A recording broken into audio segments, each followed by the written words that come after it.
Well, good afternoon, everybody. David Gross here with Condé Systems, and I'm excited to welcome my old friend. How many years, Aaron, have we known each other, I wonder? Oh man, it's got to be, I don't know. Yeah, it's been a while. 10, let's say. I don't know. It's Maybe a little definitely bit been a long time, longer. David. So, So Aaron Montgomery is with us, and I've got to say, Aaron, I think of you as sort of the Swiss Army knife. You have had so many years of experience in our industry in different roles. You worked for a great competitor of ours in the sublimation industry as their sales manager, as I recall. And, mhm. um, and then you went to work for a very successful sublimation fulfillment company, and consultant now. And the thing I remember you most about is your podcast. Can you speak a little bit about your podcast? Absolutely, sure. Yeah, it's been surprisingly enough, it was 8 years ago that we started a podcast. My best friend and myself, Terry Combs, started our podcast. We call it the Two Regular Guys podcast, and we have had a weekly podcast, live interaction type show going since, like I said, for 8 years. We do it every Friday morning at 11 o'clock Eastern time, and it's been awesome. It's been a lot of fun. It's really allowed us to talk to lots of people. You know, we try to have guests. It's just been such a cool experience to be able to see the industry as a whole, not just sublimation, not just this or not just DTG or whatever that you're involved in, the bigger picture of it, and how everybody can work together. Over the years, we've kind of always used the phrase "a rising tide lifts all boats," and that's kind of what we've hung our hat on with Two Regular Guys, is an opportunity to share information and bring value to people each and every week, and it's been a lot of fun. Well, one of the things that I guess put us in the position we are today is through all that experience, education, interaction. I bet you've come to the conclusion of what are some of the basic building blocks that our clients need. And I love your 5-5 kind of thing. And so that's obviously what we're going to be here today. But before we do that, how can people watch your podcast? So we are in a bunch of different places. The easiest way is just to go to our website at tworegularguys.com. That's the number two, regularguys.com. And from there, there's a button right on the top that if on a Friday morning you want to check us out on YouTube or Facebook, that's fine. We also are an audio podcast that you can get from Stitcher, Apple Podcasts, Google Podcasts. In fact, we just made our way onto iHeartRadio over the last couple of weeks. So lots of different ways that you can check us out. So just look for Two Regular Guys podcast is the best way to find us. Awesome, awesome. Well, tell us what we're going to do today, Aaron. Yeah, David, I really appreciate this opportunity to come on and talk to you. I have, like you said, we've known each other for a long time, and I repeatedly tell everybody that I know that you will probably forget more things about sublimation than I will ever know. Therefore, it's always great to be able to talk to you. That's very And kind.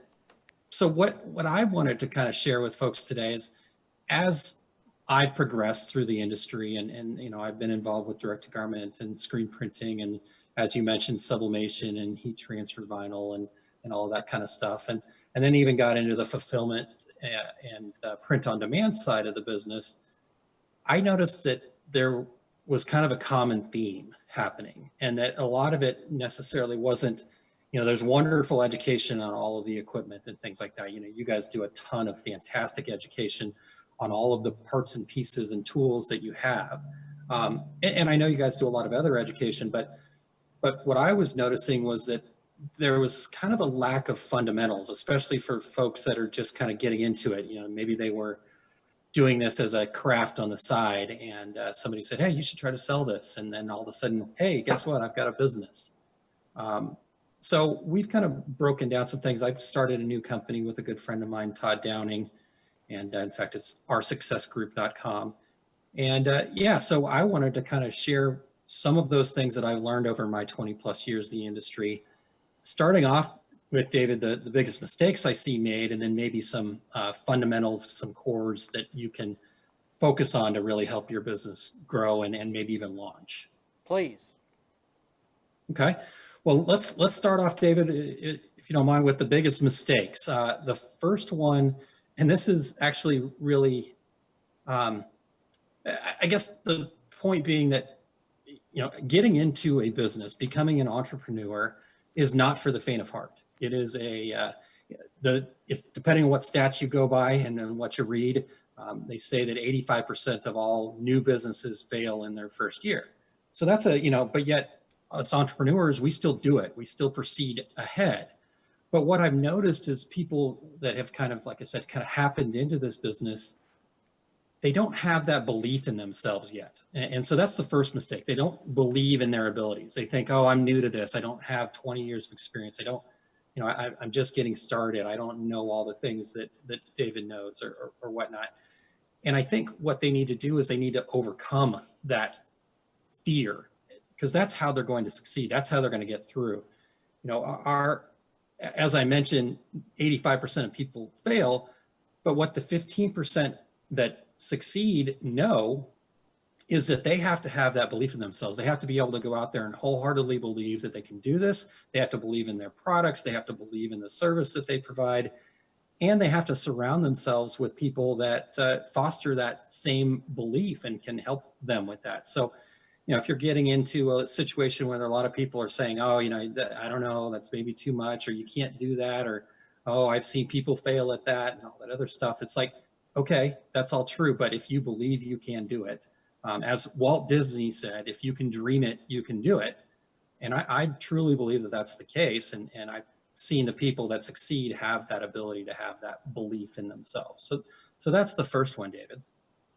Wow, that's good advice. I guess I really, hadn't thought about it, but I guess when you're entering any new endeavor, to me, I guess in my case, it would be a matter of, I think I would be inflicted with perpetual procrastination. I just wouldn't be willing to step out of my comfort zone. I wouldn't be willing to take those steps. So, gosh, yes. Yeah, I think that's a really good point, David, that ability to get over the procrastination, to do things that are outside of your comfort zone, I think it does start with just having a belief in yourself and surrounding yourself with people that can support that belief. So I definitely find that to be probably the number one thing that I've seen, people that just are like, I don't know if I can do this. And it's like, well, if, how's the Henry Ford saying go? If you think you can, you can. If you think you can't, you can't, something along those lines. So yeah, that would be the first thing. The second thing that I've seen is not having clear set goals. Again, as I mentioned, for whatever reason, our industry seems to be kind of more about people that happened into it instead of, directly set out to become a sublimator or to become a garment decorator or whatever that they're doing.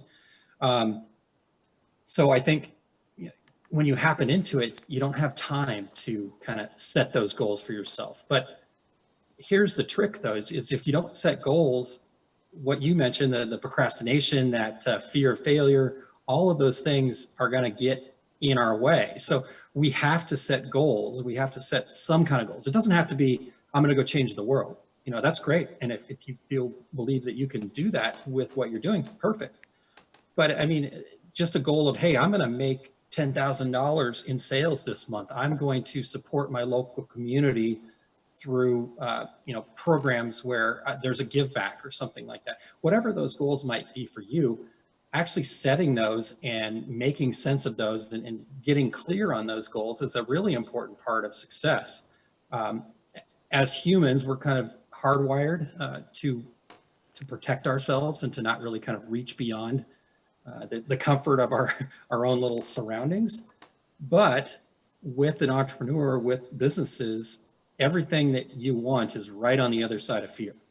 And so the only way we can trick our brains into kind of getting off the couch or doing that thing, making that sales call you didn't want to make, or, what they call eating the frog, so to speak, is to have a goal, to have something that's really clear in your mind that you can see, because then that helps our brain say, oh yeah, I can see that. That seems really cool. I'd really like to see what that feels like, what that really is once I get to that goal.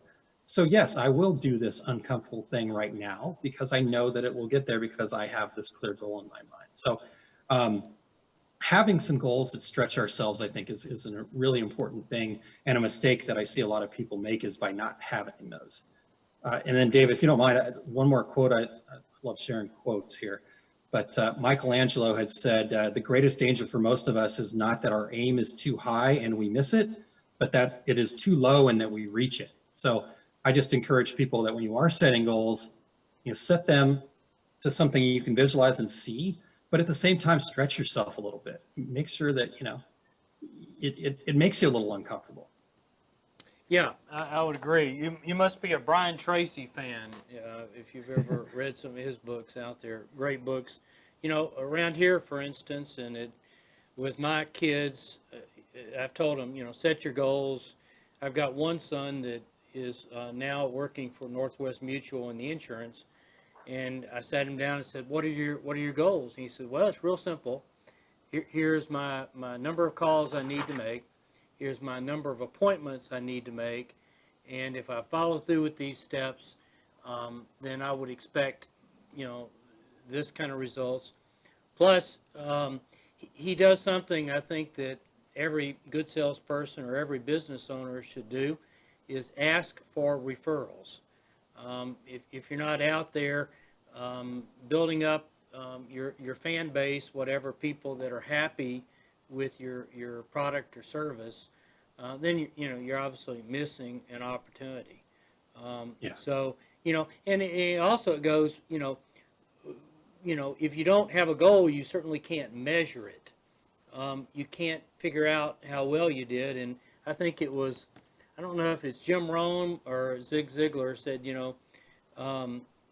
whatever you define, there was something about if you don't ever have anything, you can't measure it. I can't remember Correct, yeah. what the quote is, but Yeah. you're 100% right. And a lot of times it's very simple steps. For instance, my wife, as I told you, wants to set up a sublimation system. She did this years ago and got busy raising kids, and so she's back on it. And she told me what her goals were. She wants to sell locally. She, will look at Facebook and see what she can do there. And she's told me what her plan is and how many sales calls she's going to make or how many samples she's going to drop off. And every sample has her contact information on the back of it. So it is the business fundamentals that we all need to practice and not take our eye off. Correct. Yeah, I think that's perfect, like I said, about referrals and just having those goals and defining them in such a way, as you mentioned, that you can measure them. Because if you don't, like you said, if you don't have that, how do you know where you're getting? And it's not a measure them in a, hey, you didn't get there, you failed kind of way. It's a measure them because now I know, okay, I'm reaching for this. And so that way, what you've got to do more of, what's working and what's not working. And it helps you define all that. So I love all of that stuff that you shared, reaching for those goals and setting them and sharing them too. I like that your wife shared her goals with you. That's another thing that people need to do more of is share it with other people.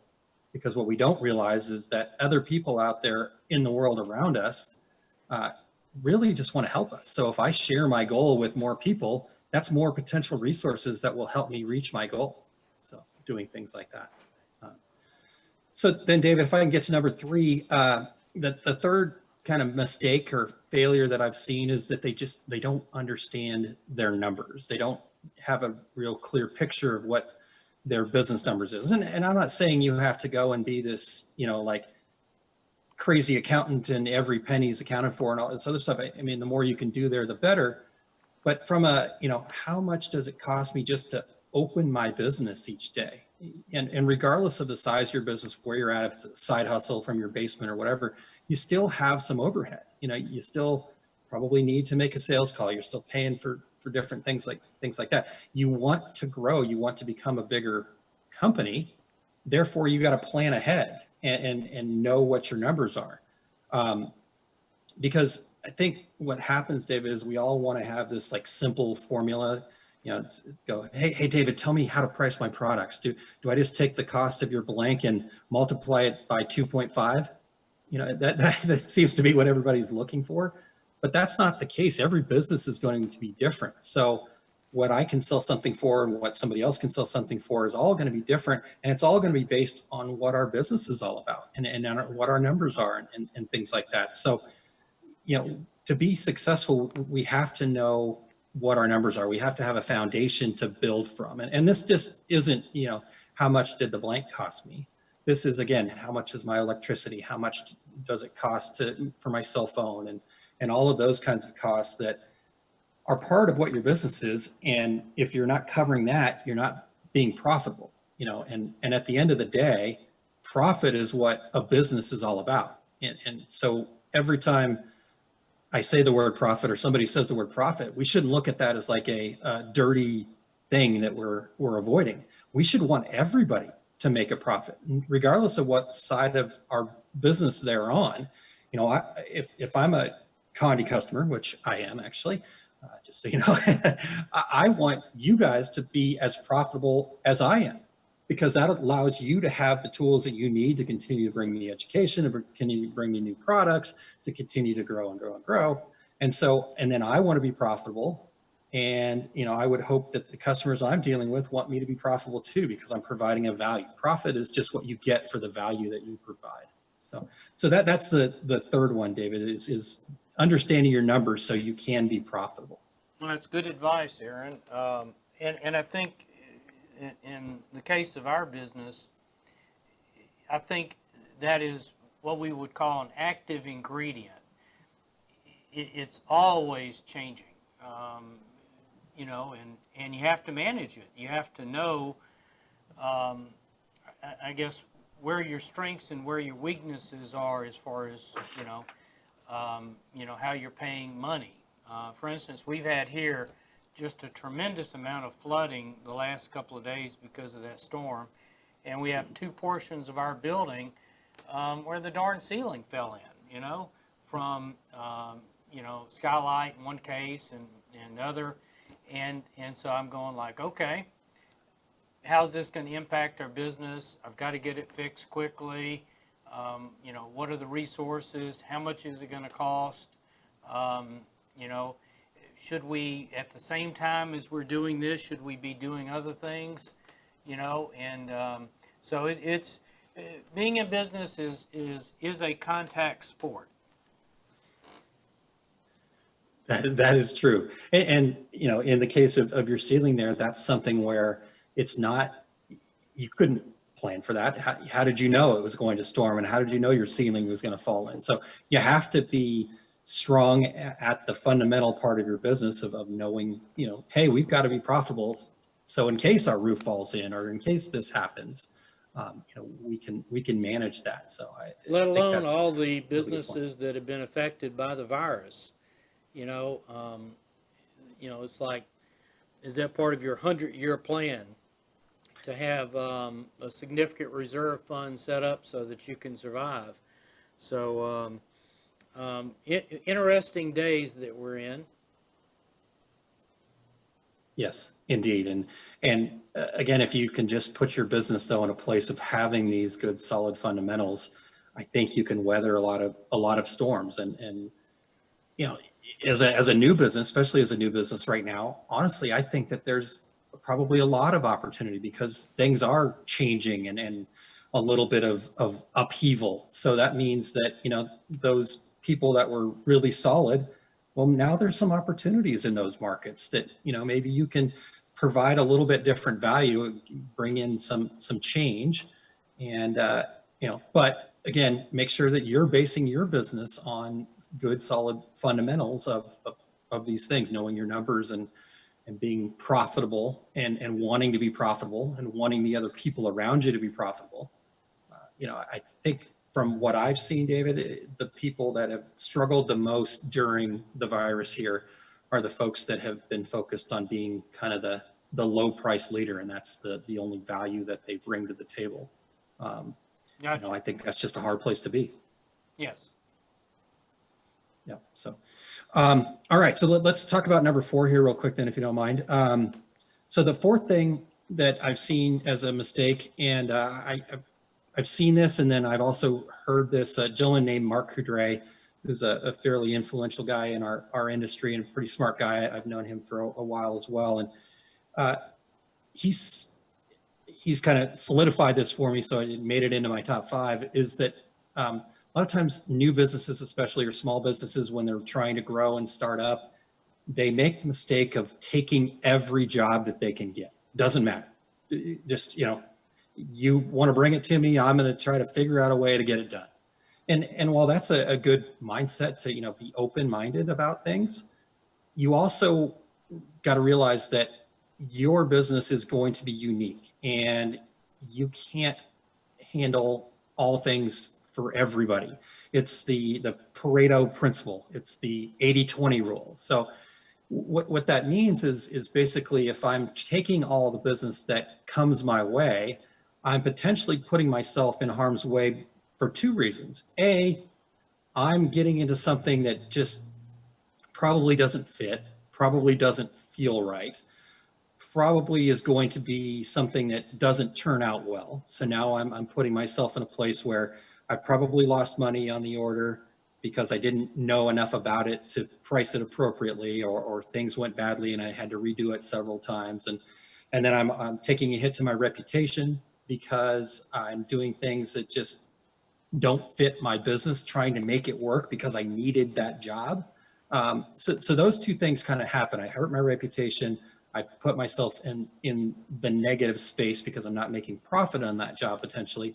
And then the real problem, I think, is that while you're spending all of your time and effort working on that job that you probably shouldn't have taken, you could be instead working on the jobs that you should take and the things that are right for you, and getting out there and doing more marketing, asking for more referrals from your ideal customers, the people that you love to work with.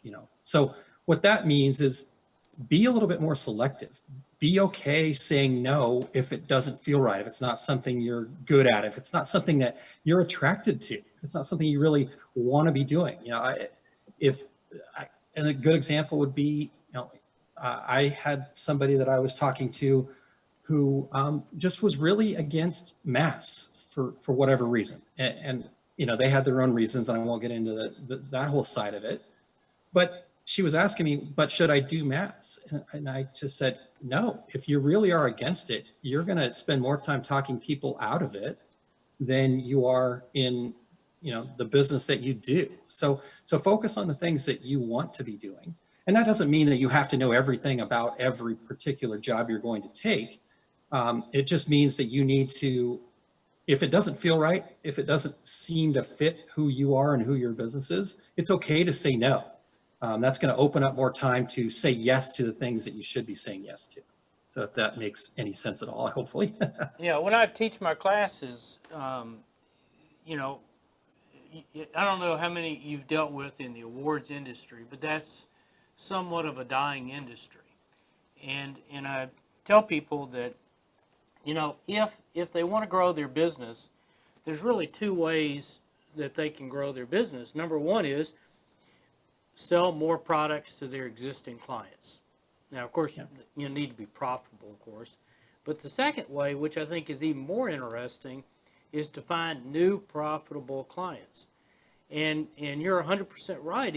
If you take the wrong jobs, if you underprice the job, and certainly in our industry, I would say the biggest mistake that typical sublimators make is underpricing their product.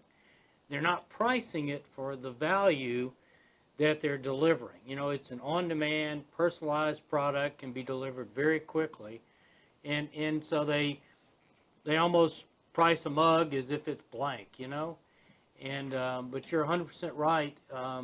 You have to understand that why in the world should you move money from one pocket to the other without making any money. You have to understand, the kinds of opportunities that you want to keep doing over and over again. Like one of my favorite products is name badges, because it's the only product you only have to sell it one time, and then people just reorder it.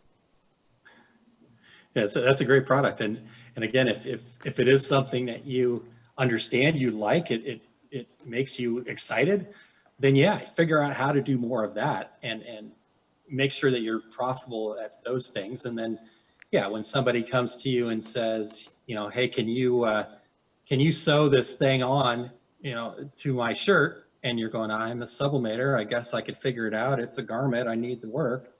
No, don't do that. Unless you really want to learn how to sew, don't do that. So that would be the fourth mistake, is just trying to take everything. And then really, and I think this last one, David, kind of encompasses the whole thing, and probably more of an overarching theme, but the fact that they just don't have a plan. They're just kind of winging it. And as I mentioned at the start, most people do kind of happen into this industry a little bit more so than other industries out there. And, oh, and by the way, I'm a sublimator, kind of thing. And while that's great, we love all the new folks coming in. I also hate seeing them fail. I hate seeing them put, a bunch of their money into something and then not being successful with it, because they don't really have a plan. They don't have something to guide them throughout the process and the growth of their business. So having a plan is just one of those things that, I don't know, I think it sounds harder. It seems more challenging than it really is. I think we all kind of get that thought in our head that, oh, have a business plan. That's just for the big guys. And that's some big, scary, coffee table book that, the board reads. No, a business plan or some sort of a plan for your small business is more important than ever in a small business, because it makes you stop and work on your business for a moment. If you're wearing all of the hats, you're the producer, you're the janitor, you're the payroll, you're the all of those things, then you have to find time to actually work on the business, to think about, okay, what is the future going to hold? What are we going to do now? Why am I doing this? What people do I need to look for? What are the different areas of my marketing that I need to focus on? Who is my market, and things like that. So it's a business plan, or having a plan, really, to me, is that act of working on your business. And it doesn't have to be, lock yourself away for 2 weeks and come back with this big plan. It can be something that, on a Saturday morning, you spend a couple of hours researching, thinking, planning, writing some things down, sharing, talking to people, those kinds of things. But having a plan. The quote is, a goal without a plan is just a wish. And so that's, I think, a real big kind of point that people typically fail, is they just are kind of trying to go with the flow. And unfortunately, the only thing that I know that flows, that I can think of off the top of my head, is a toilet. And I don't want to be going down the toilet. I want to have control over my business. I want to understand what my next move's going to be before I actually have to make it. So having a plan, I think, would be a big fundamental piece of moving forward. Yeah, in my case, really good point here. In my case, it's continually thinking about areas that we're not knowledgeable about.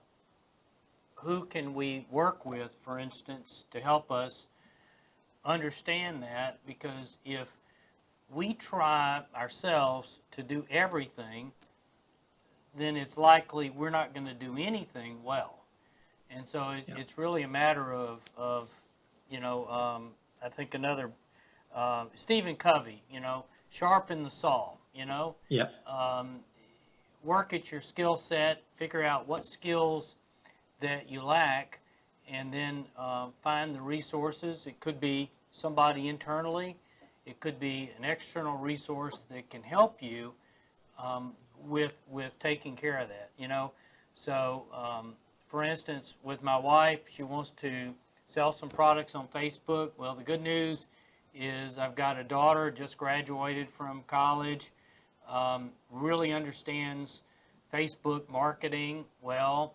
I've got a son who's been selling on Instagram, of all platforms, for a long time, and so they're coming by to consult with my wife on what she needs to do and help her with these skill sets. So a business plan, if done right, will expose your weaknesses. It'll show you where your landmines are, and then it's a matter of doing something to avoid them.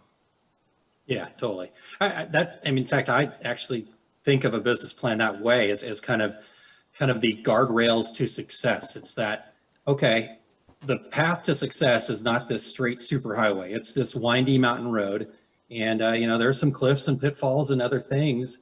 And my business plan to me is just that opportunity to have that guardrail that if I do get off track a little bit, I know when I've bumped over too far that I need to correct course and come back this way, because I've thought about this a little bit. I understand that I need to, I have these core strengths that I'm going to focus on, but, like you said, when I need to, look for somebody else's help, to go and do that. And when you've had that opportunity to kind of sit down and talk about your business in a written format, it's that process in our head of imagining what's next.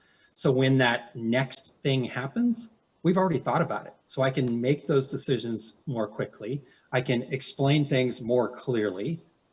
So if the people are not in a place where they don't have kids who can help them or whatnot, but even your kids, they need to know a little bit about what your wife is trying to do, what her goals are with the business.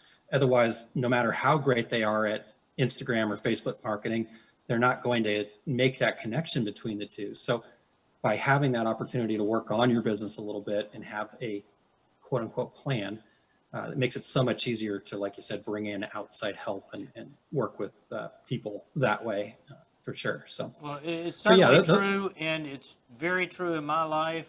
They call it, working on the business or working in the business, and certainly it's very easy to spend all your time working in the business.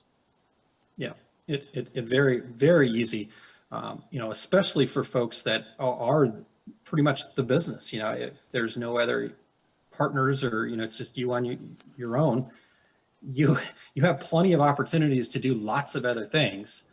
But the thing that's going to grow your business the most is that time you spend working on your business. And so I think having a plan is definitely one of those pitfalls.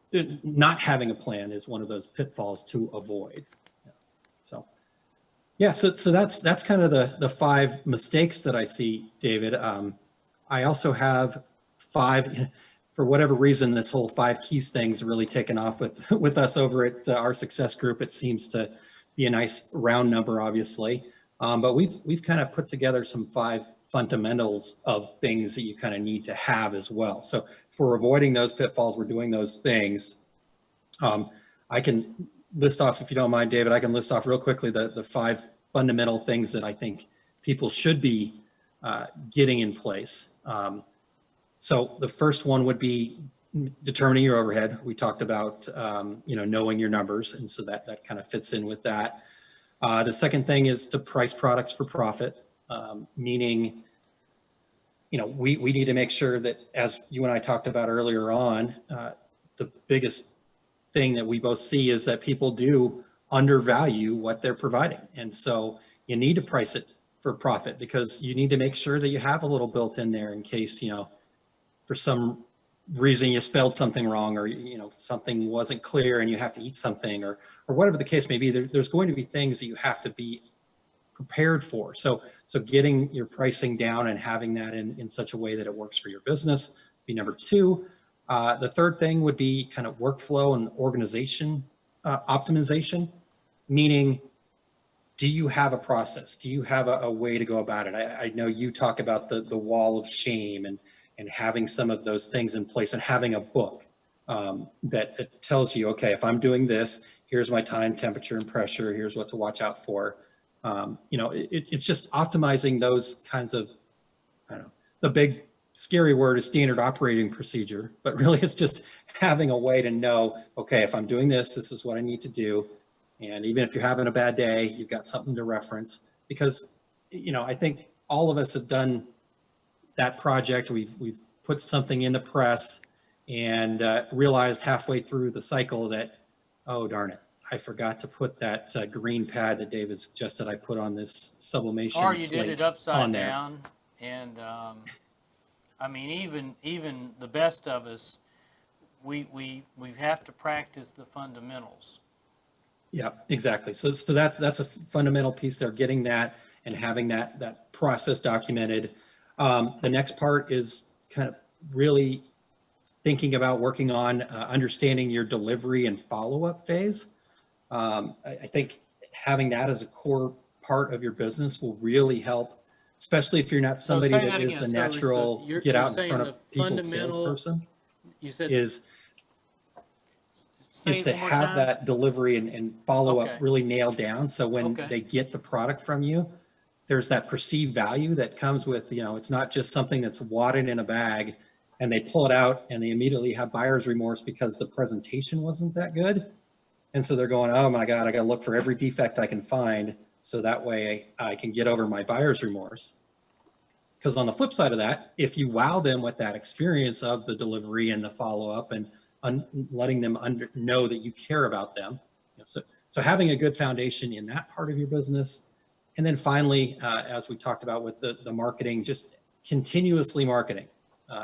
So an example would be if you're just now thinking about what you're going to do for Father's Day, you're too late. People are already starting to make that happen and you're behind the 8 ball. So you need to be thinking about what's going on months from now and having that marketing be a continuous thing that you do. It doesn't have to be this big, crazy, spending lots of money, have to be a marketing expert thing. I mean, the more help you can get, the better. But marketing is really basically the simple process of telling people about your business, and it becomes a cycle. And so keeping that cycle rolling and turning at all times is important to a business. So those are the kind of the 5 fundamental things that I think people should be focused on. Yeah, I love your workflow.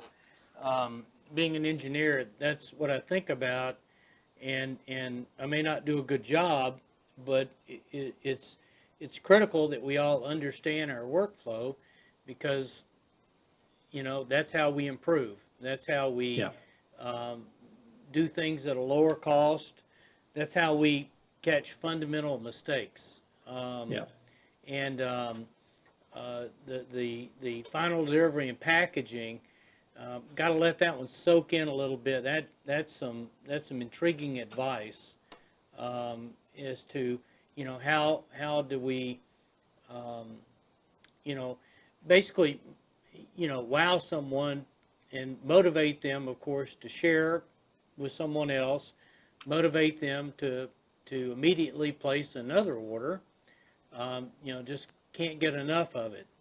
It really sounds like a very impressive fundamental of business.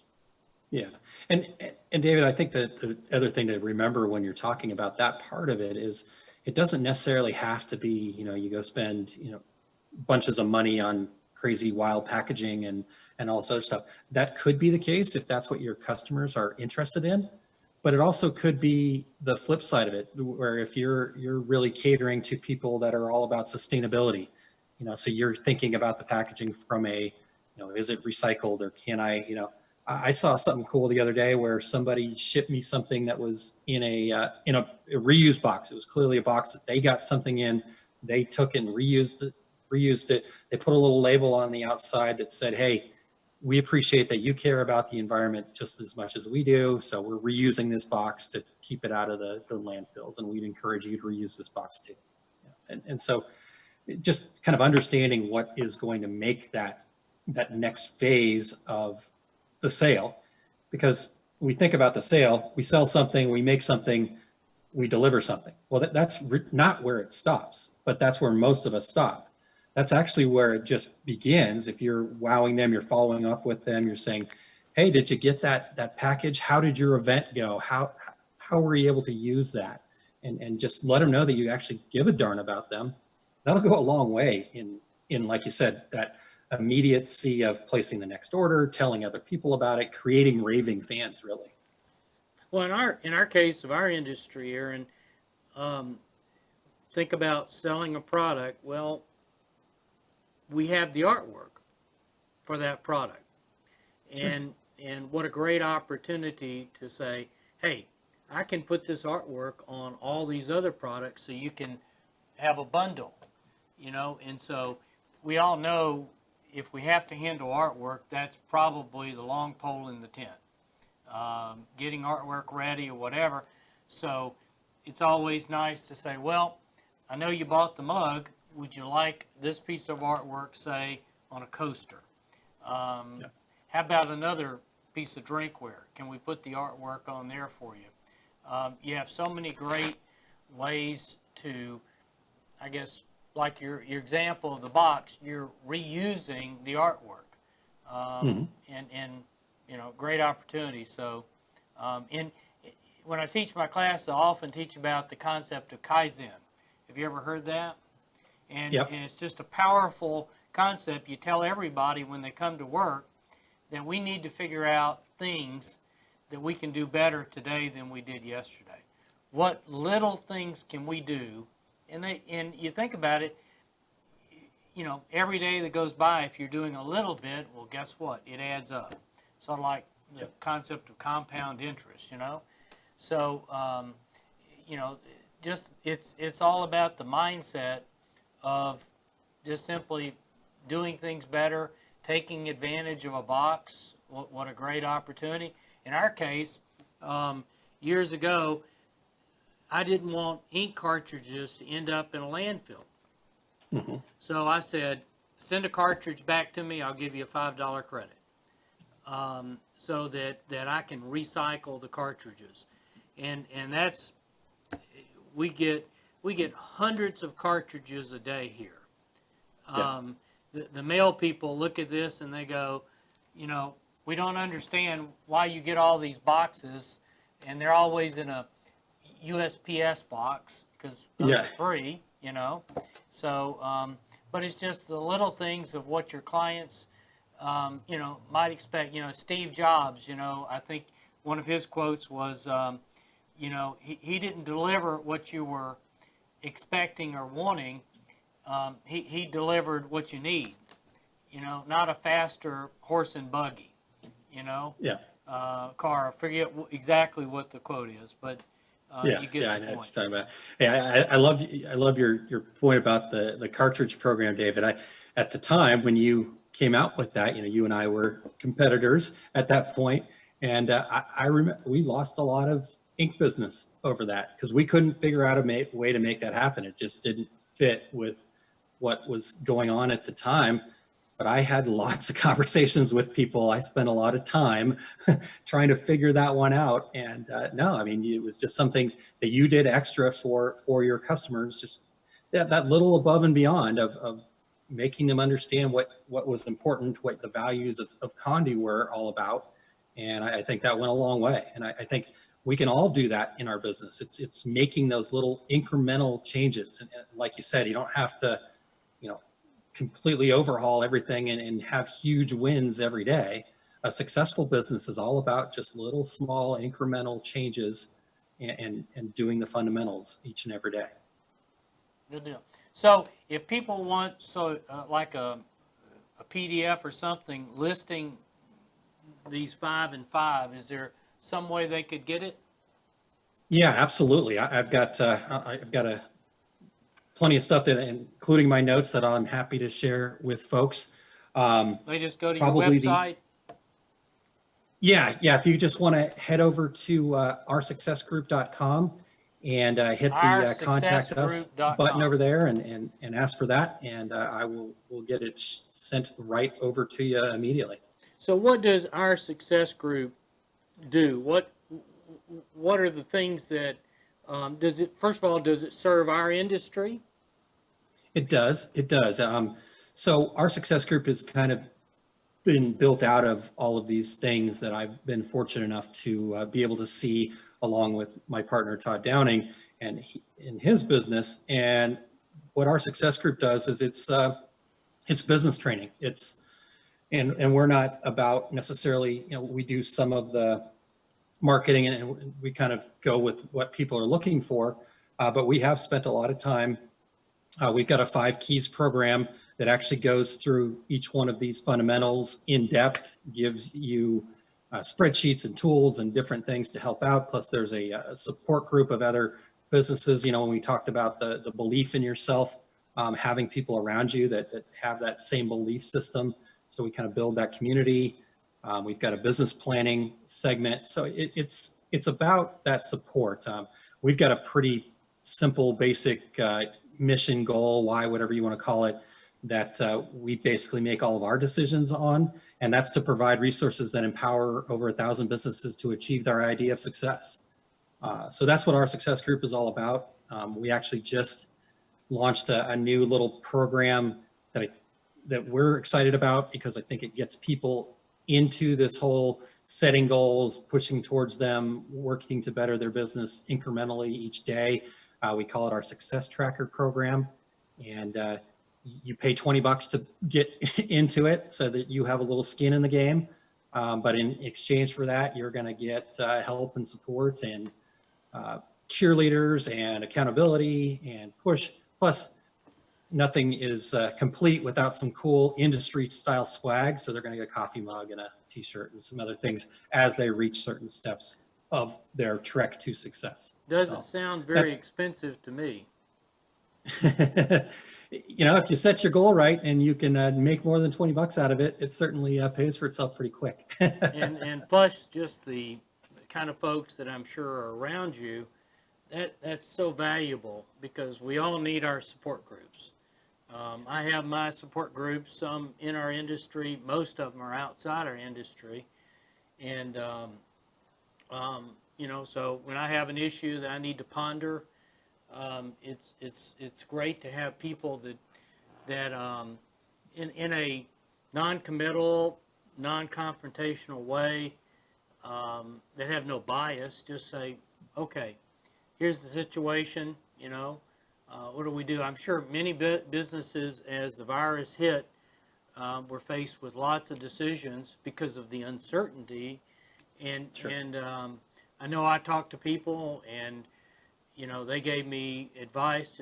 It ultimately, for our industry, as we talked about before the broadcast, our industry has done exceptionally well through this. And that'll be one of the things we'll never quite understand why.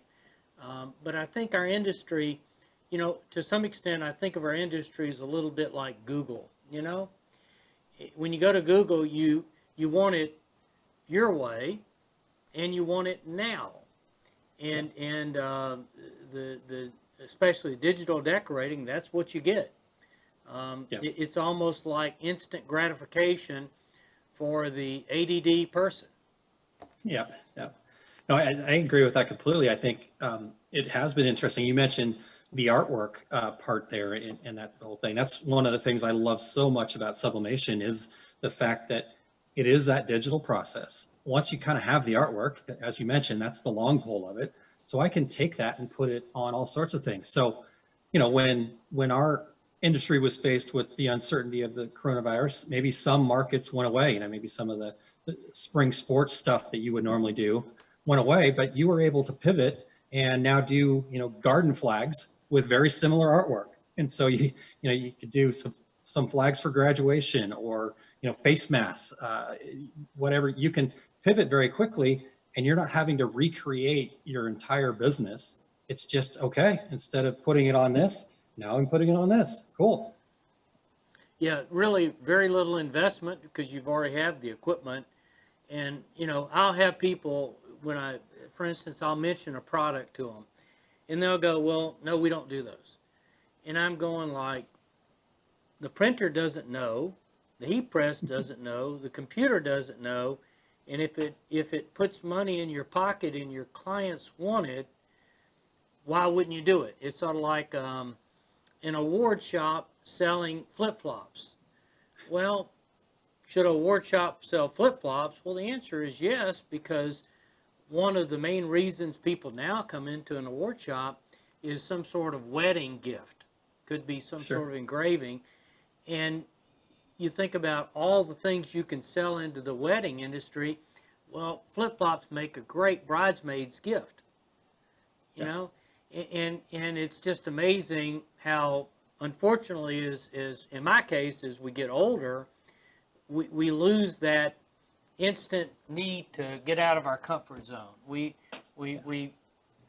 push it in a little further, and around here, that's why having the the variety of talent around here is so refreshing. You met Sprite, before the broadcast, Yeah. and her thinking about how things should be done or what are the real opportunities. And we've just built up what I would call a interesting, eclectic team of different views. And I think that's what you need in your business. Your business plan needs to, we talk about mastermind groups. I'm sure you know all about that. Well, that's something that I think every business owner ought to build up is a group of people that that they can be very frank and honest with and seek their opinion. Yep. On what they should be doing with their business, how they can grow. And who came up with that mastermind? It came from Think and Grow Napoleon Rich. Hill. Yeah, Napoleon Hill. So if people need a good book to read, that would certainly be my number one book, and I need to reread it because it's again one of those things that we tend to lose sight of, the fundamentals, as you mentioned. Yeah, yeah, yeah. That's a great book. The Think and Grow Rich book is a wonderful one to read. In fact, you were even talking about a mastermind group as you were talking about some of the people around that you have to talk to. And that's really what a mastermind group is.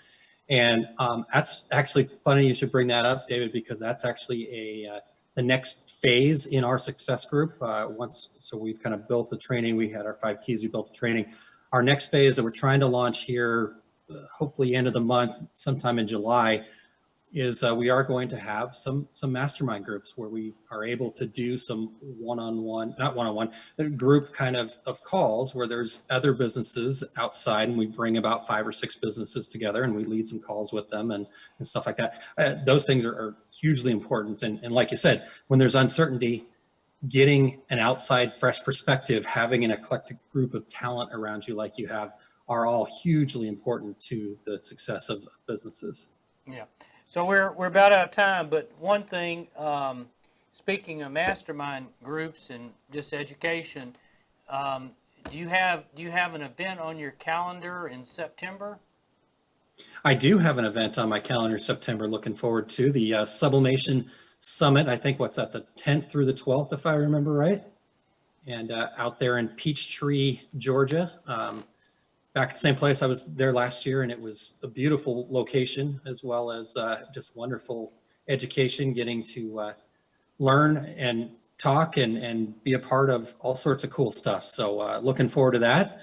Are you going to be at that as well yourself? Yes, so I'll teach, and Sprite will teach as well, and so I recommend it's to me that's as far as focused on our industry, that is the highest level of educational resources, period. And so if you go to sublimationsummit.com, I think so. Yeah. And Yep. it's a beautiful resort area there in Peachtree City. It's some ways from Atlanta, so it's not a crowded, busy city. But Yep. to me, the biggest negative about the Sublimation Summit was I could not attend all the classes because I was teaching. Yes. And I know you and so many others were teaching on subjects that I dearly wanted to learn more about. Focusing on your niche. I remember one person, he was talking about that he had his entire business around basically, airplanes. How he Yep, I would remember that. reproduce, the the artwork, the photograph of people's airplanes, that he had become very good at it, and he could make a beautiful gift of somebody's airplane, you know, digitally, and it had the right tail number.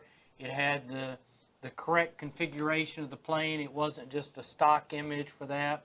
And I can't remember who that was, but just you had so many great speakers. So I would say that if you want to attend one event, that would be the event that I would attend.